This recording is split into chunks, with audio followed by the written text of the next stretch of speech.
자, 이제 오늘 주신 하나님 말씀 같이 보겠습니다. 오늘은 룻기 2장 1절에서 13절 말씀입니다. 룻기 2장 1절에서 13절 말씀입니다. 우리 다 같이 일어나셔서 오늘 본문 좀 기네요. 한 절씩 교독하고 13절 같이 하나님 말씀 받도록 하겠습니다. 제가 먼저 1절 읽습니다. 나오미의 남편 엘리멜렉의 친족으로 유력한 자가 있으니 그의 이름은 보아스라. 모압 여인 룻이 나오미에게 이르되 원하건대 내가 밭으로 가서 내가 누구에게 은혜를 입으면 그를 따라서 이색을 줍겠나이다 하니 나오미가 그에게 이르되 내 따라 갈지어다 하매 룻이 가서 베는 자를 따라 밭에서 이삭을 줍는데 우연히 엘리멜렉의 친족 보아스에게 속한 밭에 이르렀더라. 마침 보아스가 베들레헴에서부터 와서 베는 자들에게 이르되 여호와께서 너희와 함께 하시기를 원하노라 하니 그들이 대답하되 여호와께서 당신에게 복 주시기를 원하나이다 하니라. 보아스가 베는 자들을 거느린 사환에게 이르되 이는 누구의 소녀냐 하니 베는 자를 거느린 사환이 대답하여 이르되 이는 나오미와 함께 모압 지방에서 돌아온 모압 소녀인데 그의 말이 나로 베는 자를 따라 단 사이에서 이삭을 줍게 하소서 하였고 아침부터 와서는 잠시 집에서 쉰 외에 지금까지 계속하는 중이니이다. 보아스가 룻에게 이르되 내 딸아 들으라. 이삭을 주우러 다른 밭으로 가지 말며 여기서 떠나지 말고 나의 소녀들과 함께 있으라.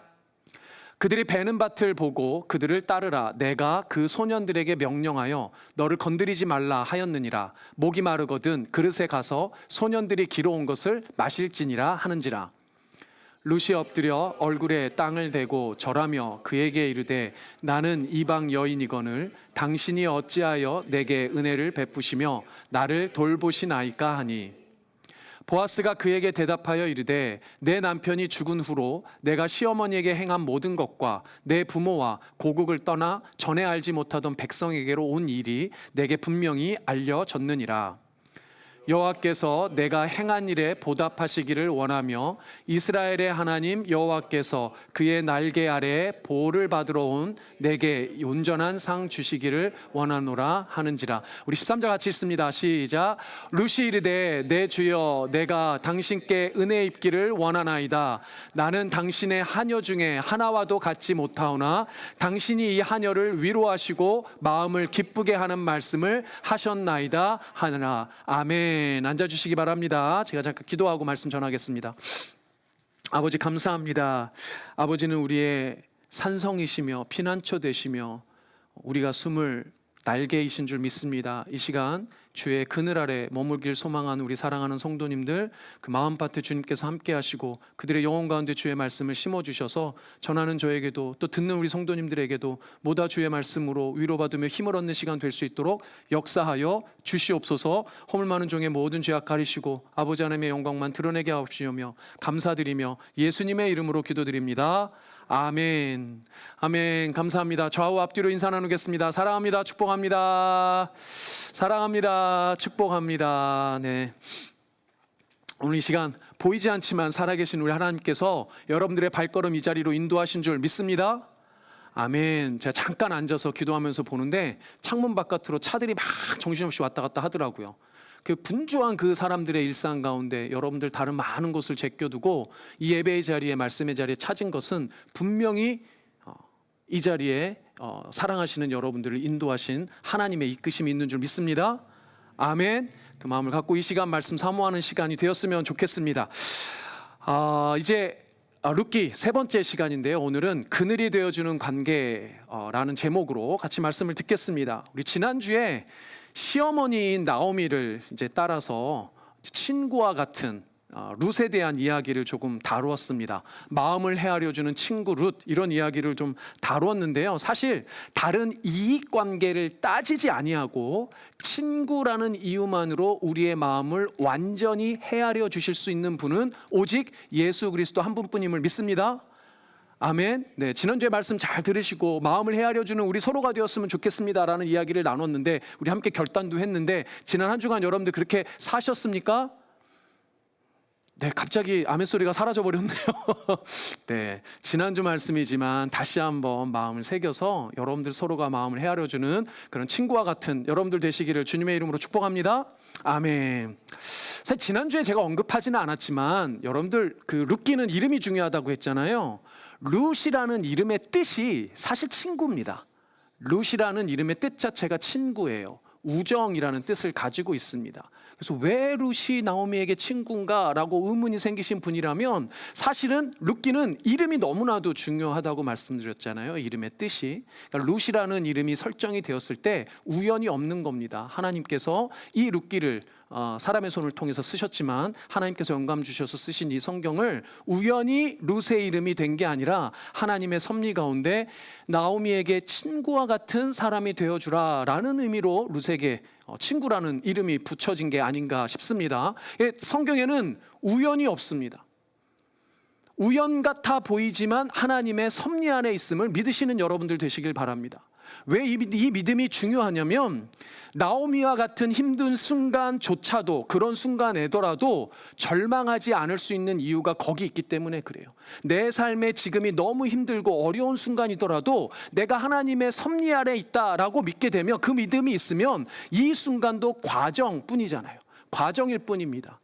뭐 여러분들 종종 얘기하는 것처럼 이 때도 지나가리라. 이 순간도 지나가리라. 그렇죠? 과정일 뿐이에요. 지나가게 돼 있습니다. 하나님의 섭리는 우리의 끝이 실패가 아니고 성공이에요. 패배가 아니고 승리입니다. 하나님께서는 우리를 승리로 인도하실 거예요. 이게 승리로 인도하시는 종말론적인 구원에 대한 이야기뿐만이 아닙니다. 우리 삶의 어떤 부분을 실질적으로 우리의 삶의 문제도 해결해 주시는 삶의 문제에 실천적으로 해결해 주시는 해결책이 되어 주시는 분 역시 하나님이세요. 믿으십니까? 믿으시길 바랍니다. 자, 그러면 하나님께서 그 문제를 어떻게 해결해 주실까요? 해결의 방법이 뭘까요? 어떤 해결책을 우리한테 주실까요? 일반적으로 이 땅에서 살아가는 우리가 하나님의 그 해결책, 하나님이 주시는 답은 사람의 관계를 통해서 주세요. 사람의 관계를 통해서 그 문제를 해결하십니다. 하나님은 하나님의 사람들, 심지어는 이 땅의 사람들조차 사용하여 주셔서 우리의 문제를 해결해 주신다는 거예요. 우리가 이렇게 하나님을 통해서 우리의 문제를 해결받았을 때 우리가 보통 쓰는 이 표현이 뭐냐면 하나님께 은혜를 받았다 이렇게 표현합니다. 그렇죠? 우리 삶의 문제 뭔가 해결이 되었을 때 하나님께서 은혜 주셨습니다. 네, 은혜를 받았습니다. 이런 표현을 하잖아요. 우리가 은혜를 경험했다 할 때 이런 표현을 씁니다.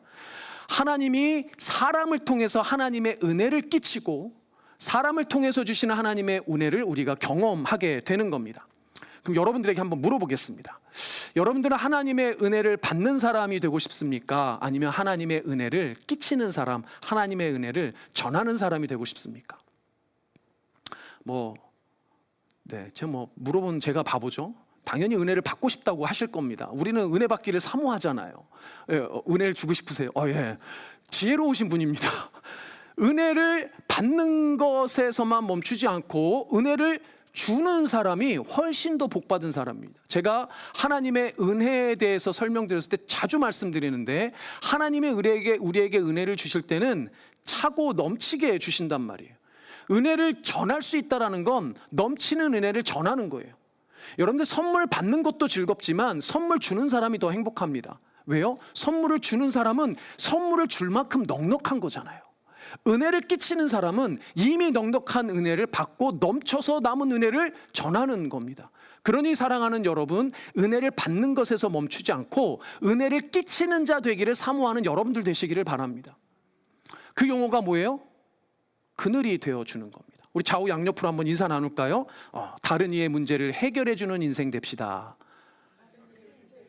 네, 다른 이의 문제를 해결해주는 인생 되시길 바랍니다. 오늘 설교의 제목으로 표현하면 다른 이의 그늘이 되어주는 인생 되시는 여러분들 되시길 바랍니다. 이렇게도 인사하겠습니다. 그늘 되어주는 인생 되세요.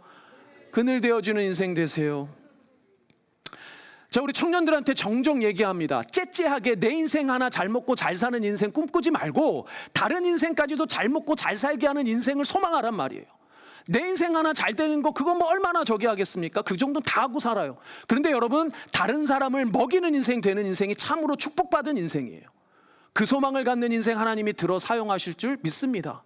남들의 다른 사람의 그늘 되어주는 인생 되겠다는데 하나님이 어떻게 안 사용하시겠습니까? 채우고 차고 넘치도록 부어주시는 하나님 되시리라 믿습니다. 아멘. 그러니까 여러분들 이 시간 말씀을 통해서 정말 하나님, 저는 다른 이에게 은혜를 끼치는 인생 되겠습니다. 저는 다른 사람의 인생에 그늘 되어주는 인생 되겠습니다라는 소망과 작정이 여러분들 마음에 가득하시기를 축복합니다.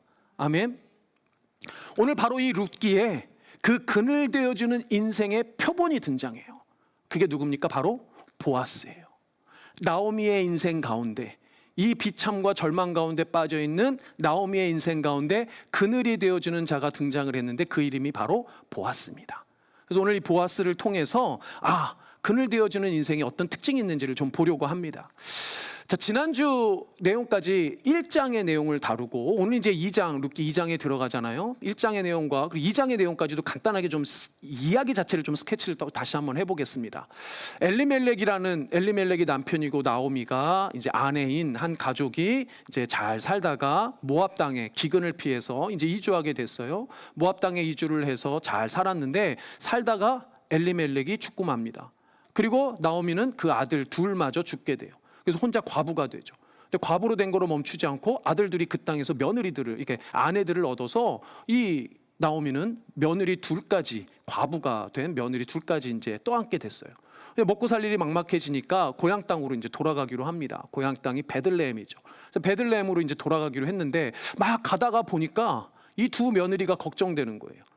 이 두 며느리를 어떻게 합니까? 돌려보내잖아요.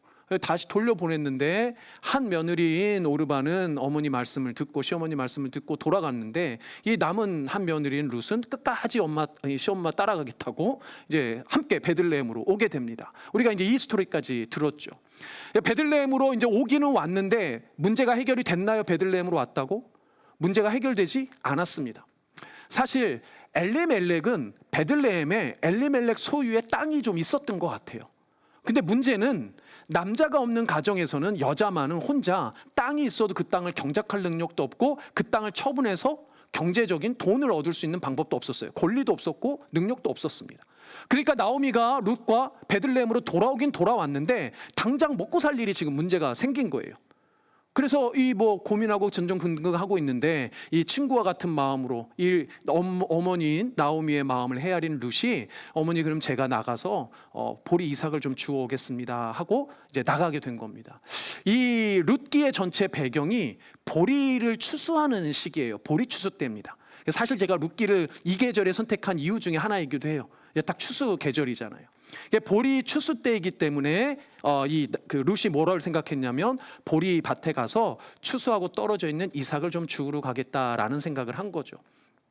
또 이 감사하게도 당시 이스라엘에는 하나님이 남겨주신 법이 하나 있었는데 어떤 법이냐면 보리나 곡물을 추수할 때 혹은 과일을 추수할 때 전부 다 따지 않고 남겨두게 했어요.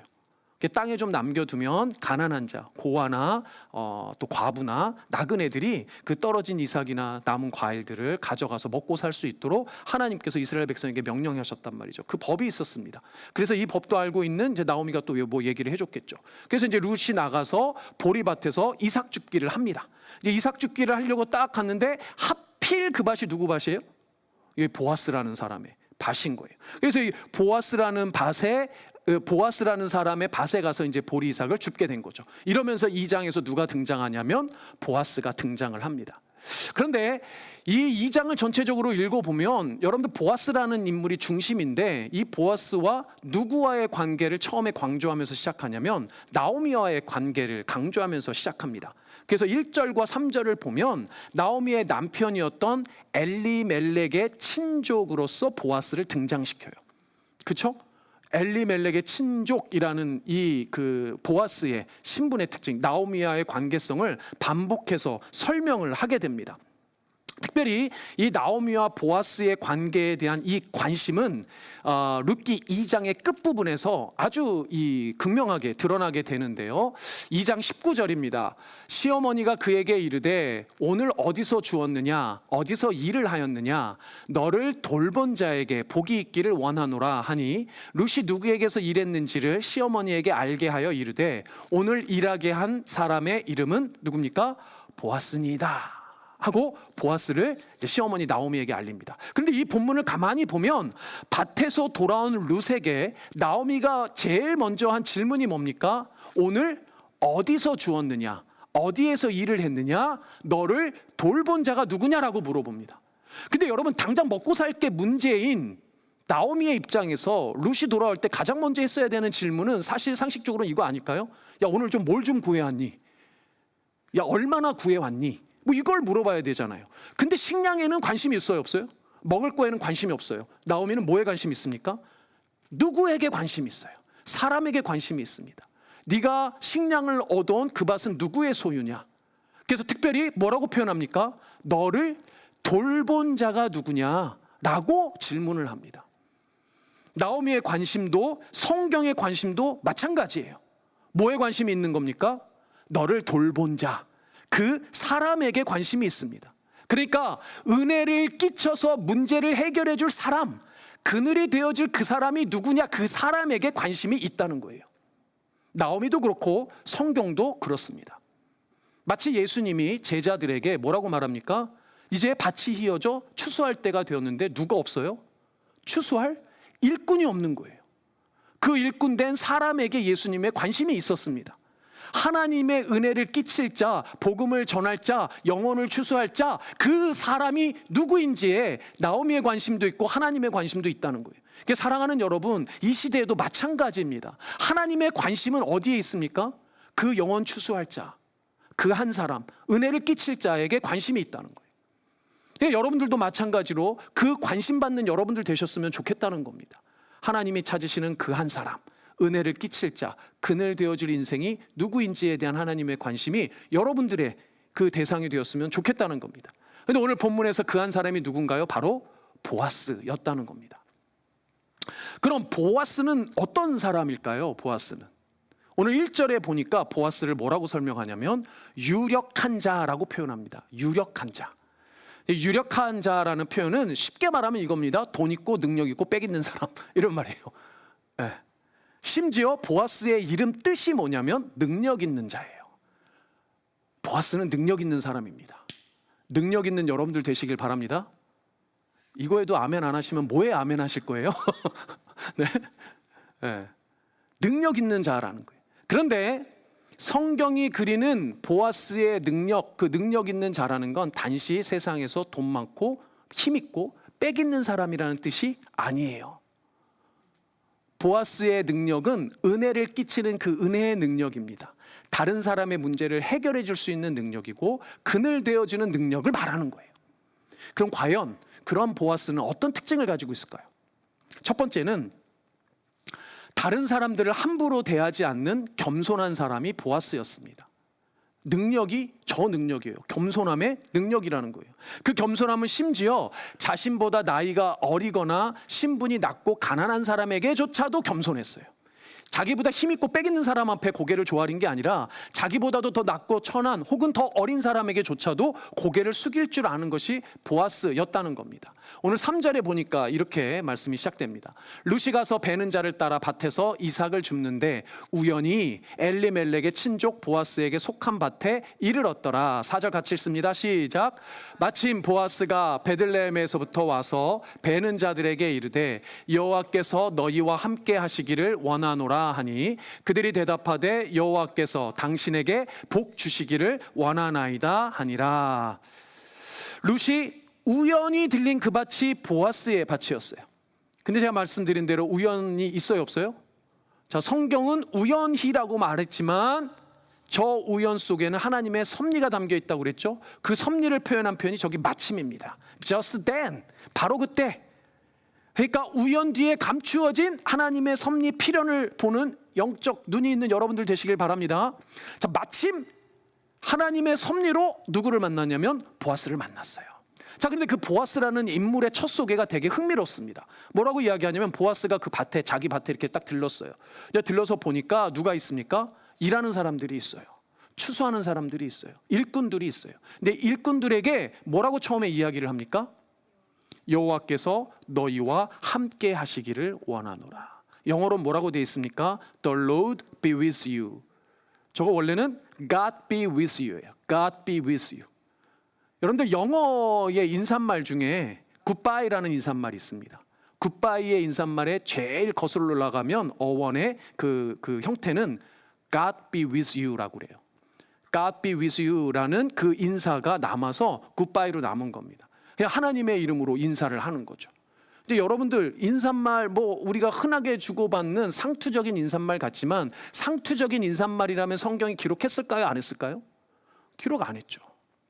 저 인사는 뭘 의미합니까? 보아스가 본인이 고용한 일꾼들에게 표현하는 그 마음이에요. 마음의 태도예요. God be with you. 하나님이 너희와 함께 하시기를 원한다. 그 일꾼들에게조차 머리를 조아려 머리를 숙이고 인사할 수 있는 태도예요. 일꾼들이라고 함부로 대하지 않습니다. 야, 너희들 일 잘하고 있어? 야, 저희 남은 거 뭐야? 이런 식으로 하지 않는다는 거예요. God be with you로 먼저 인사하고 그들의 안부를 묻습니다. 그런데요, 이 보아스의 겸손한 성품이 진실이라는 걸 표현해 주는 게 바로 그 다음에 이어집니다. 그 일꾼들이 뭐라고 화답합니까? 여호와께서 당신에게 복 주시기를 원하나이다. 영어로 뭐라고 되어 있습니까? God bless you. 여전히도 종종 우리 신앙인들 사이에서 인사하는 인사 표현이지 않습니까? 그러면 저 일꾼들이 보아스에게 표현하는 God bless you도 상투적이고 일상적인 그냥 주인 왔으니까 할 수 없이 하는 인사일까요? 아닐까요? 아니라는 겁니다. 저 인사말조차도 보아스에 대한 존중과 존경의 마음이 담겨져 있는 거예요.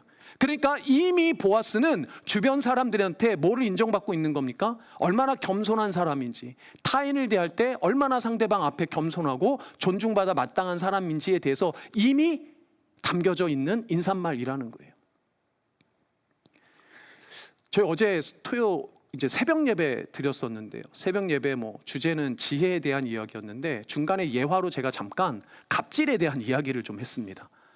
갑질, 우리 청년들 들어보셨나요? 갑질? 예, 갑질이라는 게 뭐냐면 이런 겁니다. 돈 있고 힘 있고 빽 있는 사람이 다른 못한 사람들을 무시하고 함부로 대하는 그런 태도를 갑질이라고 하죠. 갑과 을의 관계. 미국 사회로 표현하면 인플로이어와 인플로이의 관계. 이 갑과 을의 관계에서 갑이 자신의 지위, 자신의 힘, 자신의 권력, 자신의 돈을 가지고 그 못한 사람을 함부로 대하는 그런 태도를 갑질 태도라고 하고, 그런 게 팽배한 사회를 뭐라고 합니까? 갑질 사회라고 합니다. 근데 여러분, 갑이 갑질을 하면 을이 갑에게 God bless you 할 수 있을까요? 못하겠죠. 뒤로 돌아서서 뭐라고 표현할까요? 두고 보자. 이러지 않겠습니까? 그리고 그 을이 나중에 힘이 있어서 갑이 되면 똑같이 갑질을 하지 않겠어요? 안 그랬으면 좋겠는데 그렇게 된단 말이죠. 다시 그 갑이 또 을에게 갑질을 하고 악이 악을 낳고 더 큰 악을 낳고 악순환이 되는 겁니다. 그래서 갑질 사회의 특징이 뭡니까? 분노가 팽배해요. 불신이 만연해요. 다른 사람을 폭력으로 억압할 수 있다라는 그런 생각이 만연한 사회. 그러니 얼마나 사람 사이의 관계가 냉랭해지겠습니까? 얼마나 이 사람 사이의 관계가 허물어지겠어요. 그게 갑질 사회란 말이에요. 근데 우리는 그런 사람 아니길 바랍니다. 우리는 그래서는 안 되길 바랍니다. 사랑하는 여러분, 우리는 악한 갑질하는 갑이 아니라 을에게조차 겸손하게 대할 수 있는 그런 갑들 되시기를 소망합니다. 그리고 심지어 여러분들이 을이라 할지라도 갑을 정말 존중받을 사람으로 여러분들이 먼저 대하는 여러분들 되시길 바랍니다. 그러면 여러분들이 다니는 직장, 여러분들이 머무는 사회가 조금이라도 바뀔 수 있지 않겠습니까? 여러분들을 통해서 여러분들이 머무는 공동체가 변하는, 정말 하나님이 합당하게 하나님이 좋아하시는 그런 공동체가 될 수 있는 은혜가 있기를 주님의 이름으로 축복합니다. 그러려면요, 큰 일 말고요, 작은 일부터 잘해야 돼요. 작은 일부터. 어제가 아니죠. 목요일 날 우리 또 블루 BMPS 때는 성령에 대해서 다루었단 말이에요. 그러니까 성령 충만을 사모하라 이런 얘기 했어요. 여러분, 성령 충만 사모해야 되지 않겠습니까? 근데 성령 충만한 사람이 드러나는, 성령 충만한 사람의 가장 보편적인 특징이 뭐예요? 갈라디아에서 얘기하는 성령 충만한 사람이 나타내는 열매들입니다. 그 열매가 뭡니까? 저 9가지죠. 같이 한번 읽어볼까요? 시작. 사랑, 희락, 화평, 오래 참음, 자비, 양선, 충성, 온유, 절제. Love, joy, peace, patience, kindness, goodness, faithfulness, gentleness, self-control. 저 9가지가 성령 충만한 사람이라면 드러나게 돼 있는 아주 기본적인 내용들이에요. 근데 저 내용들은 다 뭐에 대한 거냐면 인품에 대한 겁니다. 성품에 대한 거예요. 저 인품과 성품이 가장 먼저 드러나는 게 뭔지 아세요? 말입니다. 태도예요. 우리의 말과 태도에 저런 것들이 담긴단 말이죠. 그러니까 뭐 대단한 것부터 시작되는 게 아니라 나의 말부터, 나의 태도부터 바뀌는 겁니다. 우리의 말이 온순해지고 상대방을 겸손히 대하는 태도가 있다면 그 관계는 훨씬 더 나아질 겁니다. 심지어 나보다 어린 사람, 못한 사람에게 먼저 고개를 숙이고 먼저 온순한 말로, 정말 상대방을 위하는 말로, 그런 태도로 대한다면 그 관계는 분명 훨씬 더 아름다워지고 좋은 관계가 될 줄 믿습니다. 아멘. 첫 번째는 뭐예요? 겸손함입니다. 겸손함. 두 번째는 뭡니까? 두 번째는 다른 사람의 입장을 긍휼히 여기고 적극적으로 배려하는 사람입니다. 겸손함이 내면에 있는 태도라면 긍휼히 여김과 적극적인 배려는 겉으로 훨씬 더 드러나는 태도예요. 보아스가 밭에 들어가자마자 딱 가서 보니 인사를 하고 둘러보니까 자기가 이전에 보지 못했던 여인이, 이제 한 여인이 있는 겁니다. 그 여인은 룻이겠죠. 보아스가 그 밭에서 일하는 사람들 중에 일하는 일꾼들 중에 아마 한국 옛날 그 말로는 오야지라는 말이 있는데요. 말하자면 그 일꾼들을 이렇게 이끌었던 대장격인 사환이 있었던 것 같아요. 사환에게 물어봅니다. 그 사람, 저 여인은 누구냐라고 물어봅니다. 그랬더니 사환이 뭐라고 대답합니까? 이렇게 대답해요. 배는 자를 거느린 사환이 대답하여 이르되 이는 나오미와 함께 모압 지방에서 돌아온 모압 소녀인데라고 대답을 합니다. 근데 여러분, 저 대답을 가만히 보면 사환이 룻을 소개할 때 두 가지의 포인트가 있다는 걸 알 수 있습니다. 첫 번째는 뭐냐면 나오미와 함께한 사람이라는 거. 두 번째는 모압 여인이라는 거예요. 모압 여인. 두 번이나 강조하죠. 모압에서 온 모압 여인이다 라고 강조합니다. 쉽게 생각하면 뭡니까? 아니요, 저기 주인님, 당신이 이렇게 신경 쓸 사람 아니에요. 별 볼일 없는 이방 여인입니다 라고 하는 부분이 드러나 있는 겁니다. 그러니까 보아스 입장에서는 막 무시해도 좋은 그런 사람이에요. 그래서 심지어 이 6절에는 룻의 이름도 등장하지 않습니다. 그런데 이렇게 소개받은 보아스의 그 다음 태도가 놀랐습니다. 8절 봅시다. 우리 여러분 함께 읽어봅니다. 시작. 보아스가 룻에게 이르되 내 딸아 들으라. 이삭을 주우러 나의 소녀들과 함께 있으라. 아무런 힘도 없는 나오미 일가 이 이방 여인을 보아스는 뭐라고 부릅니까? 내 딸이라고 불러줘요. 내 딸아. 내 딸아 불러줍니다. 그리고는 뭐라고 말합니까? 오늘만이 아니라 앞으로도 자신의 밭에서 이삭을 주우라고 허락합니다. 그렇죠? 어디 다른 데 가지 말라고 허락을 합니다. 근데 여기에 멈추지 않습니다. 9절에 보면 이어서 계속 이렇게 이야기합니다. 그들이 베는 밭을 보고 그들을 따르라. 내가 그 소년들에게 명령하여 너를 건드리지 말라 하였느니라. 목이 마르거든 그릇에 가서 소년들이 기러온 것을 마실지니라 하는지라. 보리를 추수하는 일꾼들은 소년들이었어요. 남자 젊은이들이었습니다. 그들에게 룻을 건드리지 말라고 말해놔요. 이 건드리지 말라는 표현은 매우 부드럽게 번역해 놓은 겁니다. 원문의 뜻은 뭐냐면 성적으로 희롱하지 말라는 뜻이에요. 그러니까 성추행하지 말라는 표현입니다. 그러니까 자기가 없을 때 이 힘이 넘치는 이 소년들이 힘없는 이 이방 여인을 함부로 어떻게 대할까 봐 미리 방지하는 거예요. 그리고 심지어 뭐까지 허락합니까? 야, 그 소년들이 자기들 마시려고 물 떠다 놓을 텐데 너 어디 딴 데 가지 말고 너 목마르면 그 물 네가 마셔라 라고 누가 보는 앞에서 이야기하는 거예요? 소년들이 보고 있는 앞에서 이야기하는 거예요. 적극적으로 배려합니다. 그렇죠, 여러분? 야, 쟤네들이 너 못 건드리게 할 거니까 염려하지 마. 그런데 있잖아. 저 소년 애들이 떠놓은 물도 네가 마셔도 돼. 여기까지 허락하는 거예요. 옆에서 보고 있던 소년들의 마음은 어떻겠어요? 야, 쟤 건드렸다니 큰일 나겠다. 이런 생각 들지 않겠습니까? 이런 보아스의 긍휼한 마음, 사려 깊은 배려심은 상대방조차도 압니다. 룻조차도 깨닫게 돼요. 그래서 룻이 이렇게 말합니다. 룻이 엎드려 얼굴을 땅에 대고 절하며, 저건 사실은 예배하는 표현이거든요. 그에게 이르되 나는 이방 여인이거늘 당신이 어찌하여 내게 무엇을 베풉니까? 은혜를 베푸시며 나를 돌보시나이까. 룻도 아는 거예요. 자기가 이방 여인으로 아무 자격도 없고 사실은 이유도 없는 거예요. 이런 그 배려를, 이런 은혜를 받을 만한 사람이 아니라는 걸 스스로도 알고 있는 겁니다. 그래서 되묻는 겁니다. 왜 저에게 이런 긍휼함을 베푸십니까? 왜 이렇게 저를 배려해 주시나요? 왜 저에게 이런 은혜를 주십니까? 라고 되묻는 겁니다. 그렇다면 지금 이 보아스의 긍휼함과 배려는 룻의 입장에서 거짓이 아닌 거예요. 진실한 겁니다. 제가 여기서 강조하고 싶은 것은 이겁니다. 여러분들, 이 긍휼함과 배려심이 우리가 행하는 모든 선한 일의 기초가 돼야 돼요. 이 긍휼과 배려가 없는 선한 일은 그냥 선한 행위일 뿐이에요. 사실 긍휼이나 배려 이런 덕목은 용어는 조금 다르겠지만 다른 종교나 사상에서도 다 가지고 있는 윤리적인 덕목들입니다. 그렇지 않습니까? 그런데 성경에서 가르치는 보아스와 같은 긍휼함과 배려심은 조금 달라요. 뭐가 다릅니까? 긍휼과 배려를 받는 사람, 쉽게 말해서 도움을 받는 사람이 아무런 수치나 불편함을 느끼지 않습니다. 되게 큰 차이입니다. 지금 룻은 보아스가 보여주는 자신에 대한 긍휼함이나 배려에 대해서 아무런 수치나 불편함이나 이런 걸 느끼지 않는다는 거예요. 그래서 13절에 더 나아가 이렇게 이야기합니다. 죄송합니다. 13절 어디 갔죠?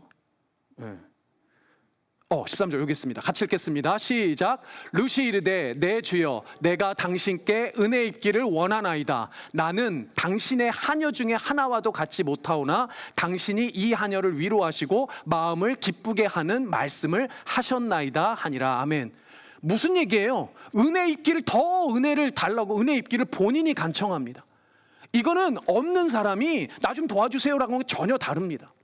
아무런 수치, 아무런 두려움이나 불편함 없이 이 보아스가 주는 보여주는 긍휼과 배려를 마음껏 받기를 원하는 거예요. 오히려 그렇게 받는 은혜를 더 기쁘게 생각합니다. 더 사모하는 이 룻의 마음에서, 이 룻의 표현에서는 어떤 수치도 어떤 두려움도 불편함도 찾을 수가 없다는 거예요. 여러분들, 보통 기독교가 아닌 다른 종교나 사상에서 행하는 도움, 어떤 자선, 이런 선행과는 여기에서 큰 차이가 있습니다. 여러분들, 도움이라는 개념을 한번 생각해 보십시오. 도움을 준다는 것은 도움을 받는 사람과 어떤 컨셉이 생깁니까? 도움을 주기 위해선 도움을 받는 사람보다 도움을 주는 사람이 뭐든 더 많이 갖고 있든 더 높은 지위를 가지고 있든 뭔가 더 받는 사람에 비해서 뭔가 더 나아야 돼요. 뭔가 더 높아야 돼요. 무슨 말씀인지 이해되세요? 어떻게 하든지 주는 쪽이 받는 쪽보다 보다 더 우월한 위치 혹은 보다 더 나은 상황이라는 게 전제가 된다는 거예요. 근데 성경에서 말하는 도움, 은혜의 개념은 다릅니다. 왜 그럴까요? 그 질문에 대해서는 이제 세 번째, 은혜를 끼치는 사람이 가지고 있는 독특한 특징이 있기 때문입니다. 그게 뭐냐면, 거기로 가주시겠어요? 자, 같이 한번 읽어보겠습니다. 시작. 자신이 끼치는 모든 은혜의 원천이 하나님에게서 비롯되었다는 것을 믿는다. 믿으십니까, 여러분? 자신에게 엎드려 그 은혜를 감사하는 룻에게 보아스가 뭐라고 대답하냐면 12절에 이렇게 대답합니다. 여호와께서 내가 행한 일에 보답하시기를 원하며 이스라엘의 하나님 여호와께서 그의 날개 아래에 보호를 받으러 온 내게 온전한 상 주시기를 원하노라. 보아스가 이렇게 말하지 않아요. 내가 네가 행한 일에 보답하겠다. 내가 내 그늘 아래 내 날개 아래에 너를 보호하겠다. 이렇게 말하지 않습니다. 다 그 일은 누가 지금 행하고 있어요? 보아스가 행하고 있어요. 그런데 보아스가 행하는 그 모든 일을 누구에게로 돌립니까? 여호와 하나님께로 다 돌립니다. 보아스는 그 룻에게 자기가 룻에게 행하는 모든 것이 원래 자기가 잘났거나 자기가 대단하거나 자기가 갖고 있는 게 아니라 그게 다 누구로부터 온 거예요? 하나님께로부터 왔다고 고백하는 겁니다. 보아스 자신의 유력함, 본인의 부유함, 본인의 능력이 지금 룻의 그늘이 되어주고 있잖아요. 그런데 그 그늘은 자기 그늘 아니라는 거예요. 누구의 그늘이라는 거예요? 하나님의 그늘. 하나님의 그늘.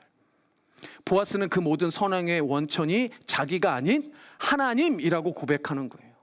그리고 그 사실을 진실로 믿었습니다. 이게 그늘이 되어주는 사람, 은혜를 끼치는 그리스도인의 결정적인 특징이에요. 기독교의 모든 선행의 독특함은 여기에 있습니다. 행하는 자도 역시 똑같이 하나님의 은혜가 필요한 사람이에요. 그 은혜를 먼저 받은 사람일 뿐입니다. 도움을 받는 자는 물론 도움을 주는 자도 하나님께 받은 도움, 그 은혜가 필요하고 그 은혜를 받은 자라는 그 은혜에 대한 동일한 공통 분모가 있는 거예요. 그래서 먼저 받은 은혜 차고 넘치게 받았으니 이제는 그 은혜를 다른 이에게 전하고 흘리는 것뿐이지, 내가 뭐 더 대단하다든가 내가 더 뭐 위대하다든가 내가 더 잘나서 그러는 게 아니란 말이에요. 그러니 상대방을 무시하거나 함부로 할 수가 없는 겁니다. 받는 을의 입장에서도 갑에 대해서 어떤 수치를 느끼거나 불편함을 느낄 이유가 없는 거예요. 왜요? 그 사람이 아니라 하나님께로 받는 은혜니까 그렇습니다. 둘 다 모두 동일하게 그 은혜를 주신 하나님께 감사하고 그 하나님의 은혜를 더욱더 어떻게 하게 돼 있겠습니까? 사모하게 되겠죠. 그래서 여러분들은 다 누구나 유력한 자들입니다. 이미 하나님의 은혜를 받은 자들이에요. 여러분들은 다 부유한 자들입니다. 여러분들에게도 다 나눌 그 무엇이 있어요. 왜 그런 유력함을, 부유함을, 능력을 주셨습니까? 이유는 두 가지입니다. 첫 번째는 그 모든 것이 하나님께서 은혜로 주셨다는 신앙 고백을 위한 거예요. 모든 것이 하나님의 은혜입니다. 바울 사도의 고백처럼 그의 모든 것이 다 하나님의 은혜라는 하나님께 영광을 돌리는 게 첫 번째 이유예요. 두 번째는 뭡니까? 먼저 받은 은혜를 나로 멈추지 아니하고 전하기 위해서입니다. 나 하나 잘 먹고 잘 살기 위함이 아니라 그 은혜를, 받은 은혜를 전하기 위해서, 나누기 위해서, 은혜를 끼치기 위해서 그 유력함과 여러분들의 능력과 부유함이 있다는 거예요. 사랑하는 여러분, 저는 오늘 다시 한번 여러분들 기억하셨으면 좋겠습니다. 보아스와 같이 은혜를 끼치는 자 되시길 바랍니다. 그늘이 되어주는 그런 여러분들 되시기를 바랍니다. 그게 물질적인 것일 수도 있습니다. 물론 그렇죠. 그러나 시간과 노력이 들어가는 그 어떤 것이든 나눌 수 있으면 좋겠습니다. 최소한 보아스와 같이 겸손한 마음, 긍휼한 마음, 배려하는 마음이 있다면 상대방에게 최소한 말과 행동, 그 태도는 다를 수 있어요. 자신보다 못한 사람, 어린 사람들, 힘없는 사람을 함부로 대하지 아니하고 겸손하게 높여줄 수는 있습니다. 말 한마디라도 따뜻하게 할 수 있고 미소 한 번이라도 밝게 지어줄 수 있다면 일단 스타트는 거기서부터라도 시작하자는 거죠. 사실 우리는 누구나 다 은혜가 필요합니다. 맞습니다. 우리 중에 완벽한 사람 없습니다. 이 땅을 살아가면서 누구나 다 문제를 안게 되고 어려움을 겪게 마련이죠. 그리고 그 문제가 해결되길 바랍니다. 그래서 우리도 그늘이 필요해요. 우리도 은혜가 필요합니다. 그러나 사랑하는 여러분, 반대로 우리 또한 그 누군가에게 그늘이 되어줄 수 있어요. 하나님의 은혜의 축복의 통로가 얼마든지 될 수 있습니다. 그래서 우리 오늘 Nothing is impossible 불렀잖아요. 네, 다음 주에는 더 신나게 하기를 바랍니다. 자, 근데 거기에 뭐라고 되어 있습니까? Through you, through Jesus Christ, through God. 하나님을 통해서 우리가 무엇이든 할 수 있다는 거예요. 반대로 하나님은 우리를 통해서 그분의 은혜를 흘릴 수 있다는 겁니다. 사랑하는 여러분들 누구나 이 땅 가운데 여러분들 마음 가운데 긍휼함과 또 배려와 겸손함을 갖추고 다른 사람들에게 그늘 되어주는 인생 되는 여러분들 되시길, 특별히 사랑하는 청년들, 우리 장년 성도님들 다 마찬가지입니다. 여러분들 더 인생에 큰 소망을 가지시고 큰 그늘 되게 해달라고. 그래서 여러분들 은혜는 밖으로 향해야 돼요. 그늘이 자꾸 더 커지도록 여러분들 기도하는 여러분들 되셨으면 좋겠습니다. 그럼 우리가 되기를 주님의 이름으로 축복합니다. 아멘. 우리 다 같이 하나님의 그늘 아래라는 찬양 우리 함께 하도록 하겠습니다. 우리 수련회 때 썼던 찬양인데요, 우리 모두가 하나님의 그늘 아래 있는 줄 믿습니다. 우리 이 찬양 함께 하겠습니다. 하나님의 그늘 아래 찬양합니다.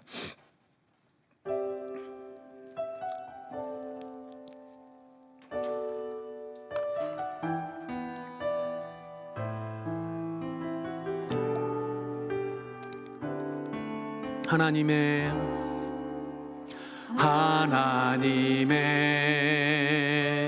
그늘 아래 내 모든 것 다 내려놓고 나 잠시 잠잠히 주를 묵상하네.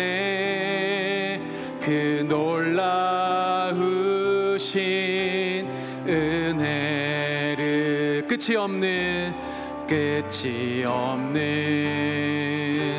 주의 사랑 강물 되어 흘러 내 영혼에 자유함 주시네. 날 새롭게 하시네. 아멘. 하나님 사랑, 하나님 사랑, 그 사랑 날 자유케 하네. 하나님 사랑, 그 사랑 날 회복해. 하나님 사랑, 하나님 사랑, 그 사랑 날 자유케 하네. 하나님 사랑, 하나님 사랑, 그 사랑 날 회복해 하네. 이 시간 잠시 여러분들 가슴에 손을 얹으시길 바랍니다. 제가 여러분들을 위해서 기도하겠습니다. 우리의 참된 그늘 되어주시고 우리의 참된 날개 되어주신 아버지 하나님, 어미닭이 날개를 펴 그의 새끼 병아리들을 품고 안고 보호하듯 아버지 하나님께서 우리 사랑하는 성도님들 주님의 날개 아래 그늘 아래 품어주시고 위로하시며 힘을 주시며 함께하여 주시옵소서. 간절히 기도합니다. 우리 사랑하는 성도님들 가운데 아버지 하나님 위로가 필요하고 또 힘이 필요하고 삶의 문제가 해결되어지는 해결의 은혜가 필요한 사람들이 있습니다. 아버지 하나님, 이 시간 친히 하나님께서 그늘 되어주시고 주님께서 문제의 해결책 되어주셔서 그 어떤 방법으로든 우리 사랑하는 성도님들의 그 모든 문제 해결하여 주시옵소서. 위로하여 주시고 힘을 허락하여 주시옵소서. 더욱 간절히 소망하기는 우리 사랑하는 성도님들 주님이 사용하시는 넓은 그늘 되기를 소망합니다. 아버지 하나님이여, 이 땅 가운데 문제 해결해 주는 인생들이 되어서 어디에 가든 아버지 하나님 보아스와 같이 많은 사람들을 살리고 그들의 생명을 아버지 하나님 주님 앞에 올려드리는 복되고 귀한 그늘 인생 되어지는 우리 사랑하는 모든 성도님들 될 수 있도록 주님께서 축복하시고 함께하여 주시옵소서. 감사드리며 존귀하신 예수님의 이름으로 기도드립니다. 아멘. 아멘. 이 시간 우리 다 같이 잠깐 일어나셔서 블루진 공동체 고백 함께한 이후에 제가 축도하고 오늘 예배 마무리하도록 하겠습니다. 앞에 있는 블루진 공동체 고백 저와 함께 천천히 같이 읽도록 하겠습니다. 우리 함께 고백합니다. 시작. 우리는 세상으로부터 부름받은 하나님의 백성입니다. 우리는 복음을 위하여 다시 세상으로 보냄받은 예수 그리스도의 제자입니다. 우리는 오직 하나님만을 찬양하고 경배하는 하나님의 예배자가 되겠습니다. 우리는 생명의 복을 받은 하나님의 형상으로서 세상을 축복하는 소명자가 되겠습니다. 우리는 하나님 말씀의 빛된 복음으로 세상을 밝히는 전도자가 되겠습니다. 우리는 행함과 진실함으로 교회와 이웃을 섬기는 화목제가 되겠습니다. 그리하여 하나님 나라가 임하며 하나님께만 영광을 돌리는 주님의 공동체가 되겠습니다. 아멘. 축도하겠습니다. 아버지 감사합니다. 이 시간도 우리 사랑하는 성도님들 주님께서 축복하시고 함께하여 주시옵소서. 지금은 우리를 구원하여 주신 예수 그리스도의 은혜와 아버지 하나님의 놀라우신 사랑과 성령 하나님의 교통하심이 지금 주 앞에 머리 숙여 경배하며 하나님 아버지 그 놀라우신 은혜를 끼치고 전하는 그늘되는 인생 되기를 간절히 소망하고 작정하는 우리 사랑하고 사랑하는 블루진 한인교회 모든 성도님들의 머리 위에와 이들의 가정과 일생 위에 먼 타지에 나가 있는 가족들에게까지 지금으로부터 영원토록 함께 있을지어다. 아멘.